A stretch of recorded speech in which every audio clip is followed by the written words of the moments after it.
Texas football is back, and so are we. Full coverage from the Longhorns' biggest win in Austin in the last decade. Plus, we look around the 40 acres at other Longhorn teams becoming contenders. Like a bear, he's like a bro. You know, he's a real cool guy. You know, he jokes around a lot. College Press Box starts right now.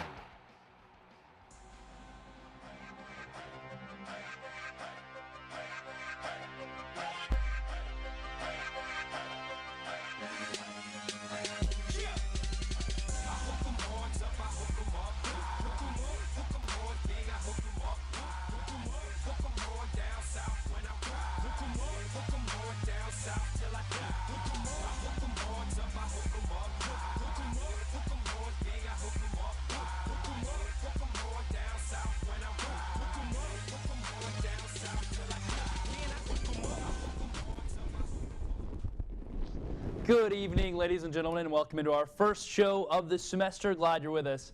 I'm Reese Miller. Well, a season ago, Texas was stomped in South Bend, Indiana, setting the tone for what would be a disappointing 5-7 season. Well, year 3 of Charlie Strong began last night, and it was one to remember. Texas got the win 50-47. I'm sure you've seen most of the highlights. We're going to show you the play that mattered most, the play that Texas fans will remember, and that would be Tyrone Swoopes, his third of 3 touchdowns, as he and Shane Buechele would end up splitting the reps throughout the night. Buechele would add another 3 touchdowns, and here's that final play.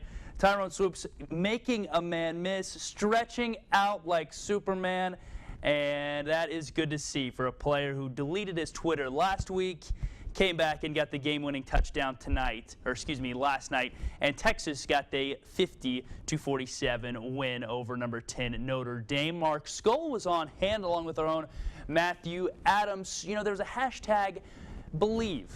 Deonta Foreman said this morning that that's what Texas players were saying on the sidelines. With more on that mentality, here's our own Mark Skoll.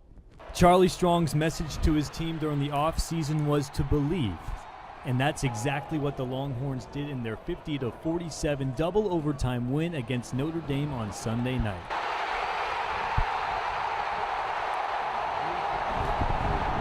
All the hard work that we put in the offseason just to go out there and give it our all like that. How we came together and battled back.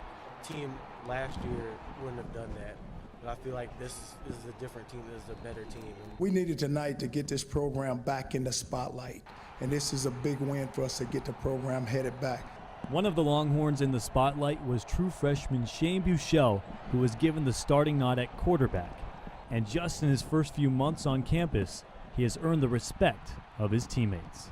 Being able to come in and have these guys trust me was a big thing. And being able to come in and have those guys kind of take me in I was really thankful for that. I knew that kid has a lot of talent. He still has a lot more potential. He even ran the ball a couple of times. I was like, he's kind of gutsy, but I'm very proud of him. He stepped up to the plate. The Longhorns win over Notre Dame gives Strong yet another signature win on his resume and builds a whole lot of confidence, but that doesn't mean he's satisfied with the team's current state. One game doesn't make a season, and we have a lot of games left, and we just got to continue to just build on this game. To get things back to where we need to be is my main focus, and it's one game, and we can't live off this game. It's on to the next, and on to the next after that. And that next game for the Longhorns will be against UTEP at DKR on Saturday. Mark Skoll Jr., College Press Box. First time Texas has beaten Notre Dame since 1970. Also quietly 3 times in the last 8 games dating back to last season. Texas has beaten a top 10 ranked opponent. With us in studio, it's Jessica Robinson and Jordan Strickland. Guys, welcome in. And I want to ask you a question. Lots of questions over the summer about should it be Buechele, should it be Swoopes? As it turns out, both Buechele and Swoopes played. Buechele started. Swoopes ended up finishing it with the game-winning play in overtime. Guys, usually the system doesn't work, but it seems like last night Charlie Strong executed it really, really well. Yeah, typically in the past, the two quarterback system doesn't work. However, for Texas this season, it's effective, and here's why. Both players are selfless. You have 2 guys competing for a position. However, they have tons of respect for each other. So instead of being competing for that, which they are, they have respect for each other so that they encourage each other. And instead of wanting the other one to fall, they both can compete together in a cohesive unit. As far as Shane goes, he's shown incredible attributes and incredible humility. As far as Swoops goes, this season, instead of getting disappointed or down on himself, he's used his incredible athletic ability to come out and be a catalyst for this team when they need him most. And that's hard to do. You have two players who are playing for the team, which is hard to do because we're all human, but they're definitely putting the team first. Jordan, what are your thoughts? I couldn't agree more, Jessica. You know, you look at the system that they ran with Shane, it was more of an aerial, slow, control the game system, while with Tyrone, it was an up-tempo, run the ball, run through them, run as much as you can, beat them down. And what they did is they contributed to each other. They both helped the other side out. So Shane's attack made them come back up a little bit, which allowed Tyrone Swoops as well as Deontay Foreman to gash them up the middle. That helped both the Texas offense succeed and keep the offense moving at a successful pace, which also helped the defense later on. Now, guys, I don't want to rain on anyone's parade. Obviously, a huge, monumental win last night, maybe the biggest win at home for Texas since 2005 or 6, guys. But keep in mind, this Texas defense was the worst in program history last year. Didn't fare much better last night, allowing 47 points, 200-plus yards gained for the Irish on the ground and in the air. Jordan, you're a member of that Texas defense. I'm curious, what did you see from your guys last night, and what are some things you guys need to work on going forward? Well, while many tried to bash the Texas defense for giving up a 17-point lead, you have to remember who they're playing. That was still the number 10 team in the nation, and Deshaun Kaiser had a Heisman-caliber performance out there, 5 touchdowns, 0 interceptions.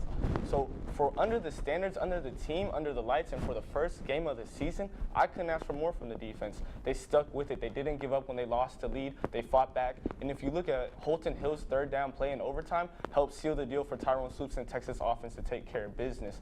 You look at a defense that rotated many players on both throughout the defensive secondary, as well as the offensive line, rotated a lot of players, went 8 deep on almost both of those. So you couldn't ask for more for a first game. They're going up against Texas El Paso, and that's going to help them find themselves more on defense. They're going to be able to relax a little bit, calm down, and do what they plan to do on defense. But for a first game against Notre Dame, I couldn't ask for more. What are your thoughts, Jessica? I'm going to agree with you on that. Given the situation, I think you have to commend the defense for the work that they put in. Of course, there were some things that could be fixed, like in every other position and every other game. However, I think in the situation they were in, the defense did what they needed to do, especially Deshaun Elliott, one of the last plays in the third quarter, incredible hit on one of the best wide receivers on Notre Dame's team. And he just knocked that guy out. And that needed to happen, or Notre Dame would have gone ahead and gotten that touchdown. Who knows? Texas could have lost. That was a very pivotal play, especially Nashawn Hughes did an incredible job leading the line in that game. He had an incredible field goal block on Notre Dame's, and I thought that was a great play. It was. Yeah, guys, I think we can all agree. Perhaps porous at times, but stingy when they maybe needed to be most. Certainly some big plays last night, guys, but plenty to improve on going forward. The play everyone will remember is Tyrone Swoops diving into the end zone, everybody rushing the field, and certainly that will go down in Texas program history, especially depending on how Charlie Strong fares in the future, guys. But I'm curious, what is the most significant, or let's just say your favorite play from what was a monumental win last night? Favorite play for me, I'm going to have to go with Shane Buechele's 72-yard touchdown pass to John Burt, wide receiver. Shane has an incredible arm, very poised in the pocket, looks great. John Burt, no one's faster than him. He is on the Texas track team, side note, so he is an all-around stud, but who's faster than Burt? He got that incredible pass from Buechele, made his way in there. Incredible play. That's the play of the game for me. I could definitely see what, I apologize. I could definitely see what you're saying. Burt was running by them all night. But me being the defensive guy I am, I actually picked the defensive play that many actually might not remember. Let me refresh your memory. P.J. Locke on a second down with about 2 minutes left in the game came off a corner blitz out of the nickel position and got to Deshaun Kaiser. Him and Poona Ford sandwiched him. And I believe that play not only helped our defense get off the field, but also gave a boost back to the crowd. At that time, the game was tied up, and Notre Dame had the opportunity to win the game. So I believe that play gave Texas defense as well as the crowd a lot of momentum and helped us will ourselves to the win. Huge. He and Kevin Vaccaro, not Kenny Vaccaro, no disrespect to either one of those guys, both coming up with sacks from the safety spot. Jordan, Jessica, great stuff as always. We will certainly be looking forward to hearing more from you guys as the season progresses. Thank you. It was great being on. Thank you, Reese. All right, coming up, we will have more on the game it was. Also, we will have a little swap in town. We will have Eric and Emily joining us talking Big 12 and lots of college football. Don't go anywhere.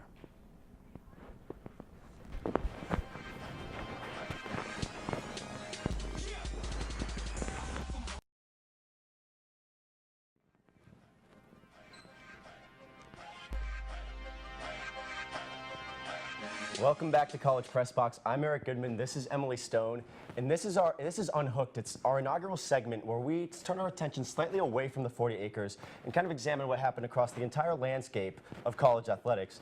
In this, we're going to focus on Big 12 expansion and some teams that are kind of hoping that come in a couple months they might be invited to join the Big 12. It's October 17th, the day when representatives from the 10 current schools are going to gather. They're going to have one of their annual meetings, and they might choose to add as many as zero, it could be as few as 0, up to as many as 4 schools to join the conference for the upcoming season.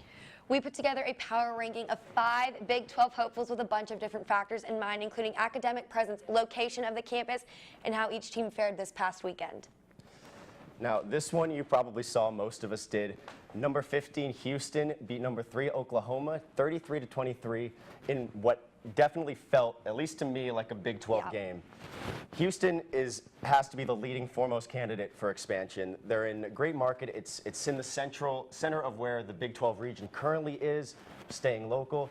You can't forget last season, you know, they picked up their momentum that they had from last season when they went 13-1 with a Peach Bowl victory over number 9 Florida State.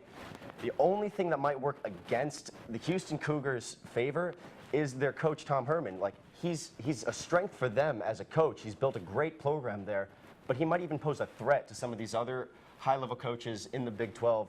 For recruiting, they might feel threatened that Herman is going to steal recruits in the state of Texas. Exactly. That could be the only thing, if anything, that keeps Houston out of the Big 12. Eric, I'm going to have to agree with you on that. And next up on our ranking is BYU. BYU beat Arizona in their game with a field goal in the final 6 seconds. BYU brings in a strong athletic department with $59 million in revenue in the past year. They have a large fan base with fans located in Austin, Dallas, Kansas City, Oklahoma City, and Houston. BYU also already has history with the Big 12, beating UT 41-7 a few years back. Yeah, we agree. I like BYU as well. They've been independent in the past, playing games kind of similar to how Notre Dame has been. They're looking to move away from that.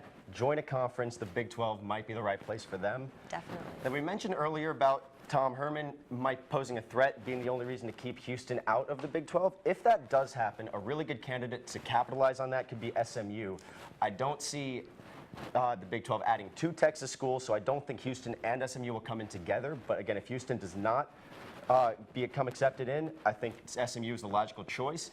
You get another Texas school, you get that rivalry, inter-city rivalry with TCU, both small private schools with big athletic tradition, big endowments. Their SMU is posting a lot of money into their athletic department, and that rivalry with TCU could be kind of something that has the other schools licking their chops, inviting SMU to come in. They've got a building basketball program. Larry Brown just departed, but he's left behind a good program.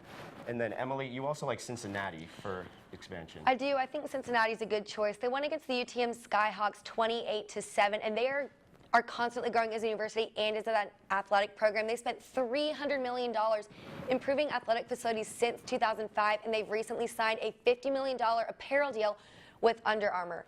And in the past 10 years, the university itself has grown 33%.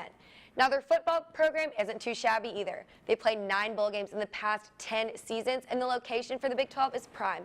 It's right in the middle of the footprint. I think that the Cincinnati team will have a really good chance of joining the Big 12. You're right. Cincinnati, a little bit up north from normal Big 12 territory. There's snow. That's true. Another place where there is absolutely snow, and I know this from experience growing up there, is the University of Connecticut. You're definitely branching out way up to the far east, farther north, farther east than the Big 12 has ever gone, probably ever hoped they had to go. But UConn could be a great team to bring in, especially for basketball. Both men's, I mean, we know their women's school is unprecedented. The women's program is unprecedented. The men's program, also one of the most successful college basketball programs of the last 20 years. in their football program, they've been in a BCS Bowl not long ago. They beat Oklahoma, or they got beat by Oklahoma in the Sugar Bowl, and their stadium isn't really in the boondocks. It's a 40,000-seat stadium in Hartford. You know, it's not as small of a market as most people give it credit for, and as a wild card shot, they could have an outside chance if these other schools like what they see from the Connecticut Huskies. And, you know, they're close to the ESPN headquarters. You know, they have access to media, TV, and stuff up there being close to them. Very so good point. That might help their Possible chances as well. If we see a Big 12 network, that'll do it for us on Unhooked. We'll see if come October, if any of these or which of these teams actually do get invited to join the conference. But until then, all these OU, Baylor, TCU, Texas will all be watching very closely on Saturdays to see how these schools perform on the field. Definitely. Now, when we come back, we'll see Luke and Reese talking about Big 12 sports. Stick with us.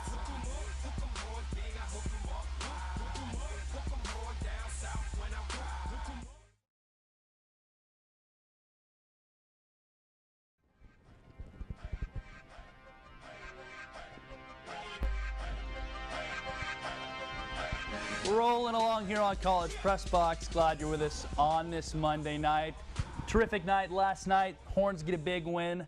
Luke Hendry joining me at the desk right now. So an even better day today, Luke. Phenomenal atmosphere last night. But lots of other sports happening around the 40 acres as well. Yeah, I mean, there's no doubt that last night was huge for Texas football, but they weren't the only Longhorn program with a big non-conference weekend.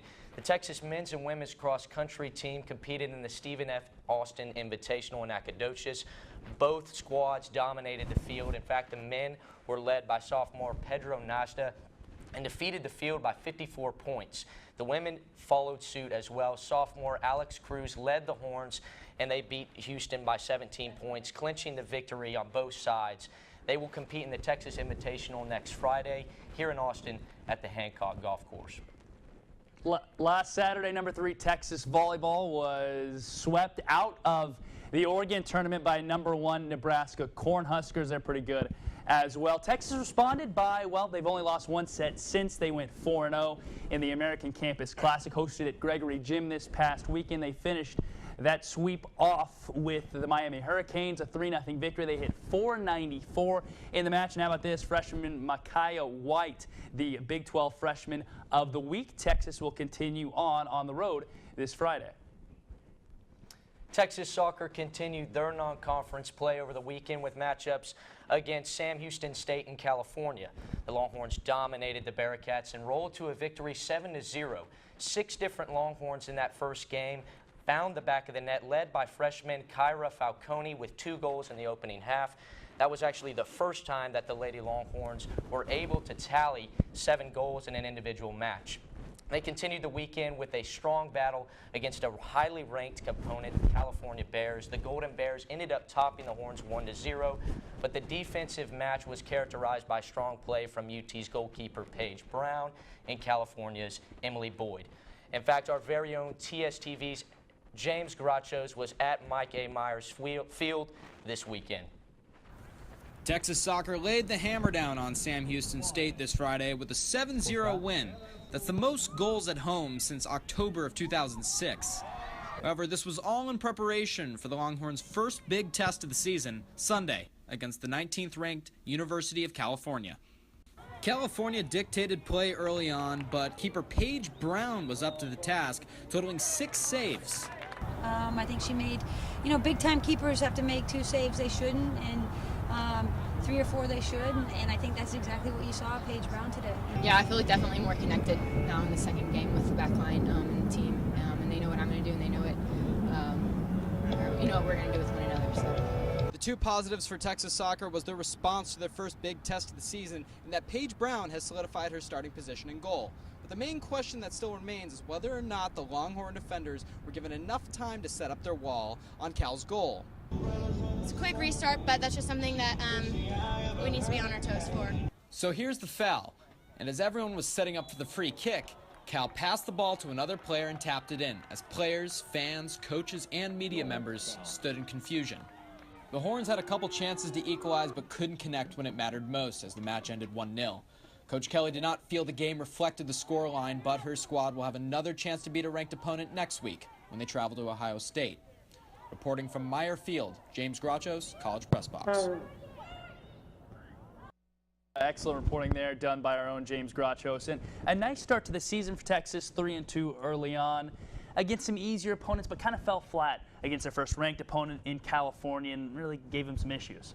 Well, I think head coach Angela Kelly said it best. She said we were playing a talented squad in the California Golden Bears, and to hold them to 1 goal was actually showed some positive strength on the defensive side. So I think if they can look at the positive takeaways from that matchup, carry forth and on into conference play with a little confidence despite the loss is what that team needs to do. Yeah, sure. A little inconsistent, 7 goals, 2 matches before, then shut out against the Cal Golden Bears. All right, Luke, thanks for popping on with us. Looking forward to big things out of you this semester. We're not done yet. Coming up, we will finish things off and look ahead at this week in Longhorn sports. We'll be back in 2.